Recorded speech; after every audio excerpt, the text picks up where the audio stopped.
niova fa Tshaiko aloha ianao raha anadiny zao be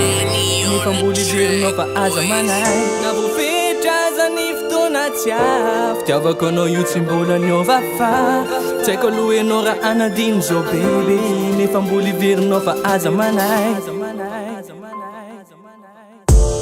Tsy maintsy andao anao za andro na dia tsy mafoy aza Nafinaritra ian'ilay fiarana na fotoana fohy monja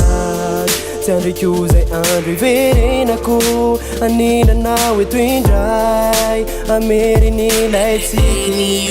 Ifanafanao Tiako ianao no azadino zay no ataovy an-tsainy Anilanao no tiako mampazotsy mampalainy Na maraina na hariva Anilanao no tiako ma baby Ianao no azadino zay no ataovy an-tsainy Anilanao no tiako mampazotsy mampalainy Nefa andao anao za androany Na voafetra aza ny fotoana tsy afo Fitiavako anao io tsy mbola niova fa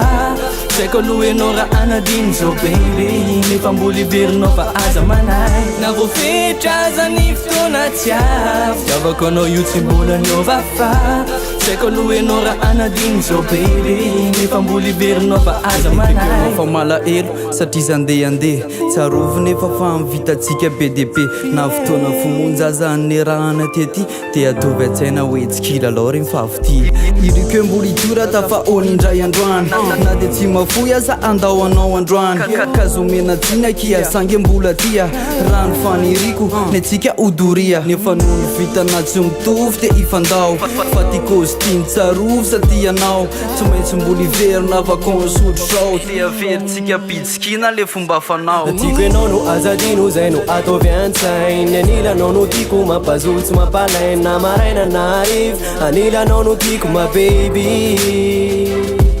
Tiako ianao no azadino zay no ataovy an-tsainy Anilanao no tiako mampazotsy mampalainy Nefa andao anao za androany Na voafetra aza ny fotoana tsy afo Fitiavako anao io tsy mbola niova fa Tshaiko aloha ianao raha anadiny zao baby Nefa mbola iverinao fa aza manay Na voafetra aza ny fotoana tsy afo Fitiavako anao io tsy mbola niova fa Tshaiko aloha ianao raha anadiny zao baby Nefa mbola iverinao fa aza manay Na voafetra aza ny fotoana tsy afo Tshaiko aloha ianao raha anadiny zao baby Nefa mbola iverinao fa aza manay